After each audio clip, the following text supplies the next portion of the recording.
First, power off the gateway completely by unplugging it and waiting 30 seconds. Locate the SIM card slot. It's usually on the back or side, marked with a pinhole and an eject symbol.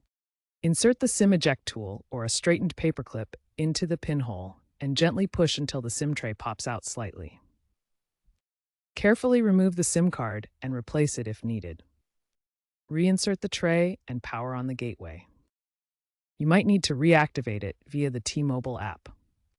Always power off the device before removing the SIM to prevent data corruption.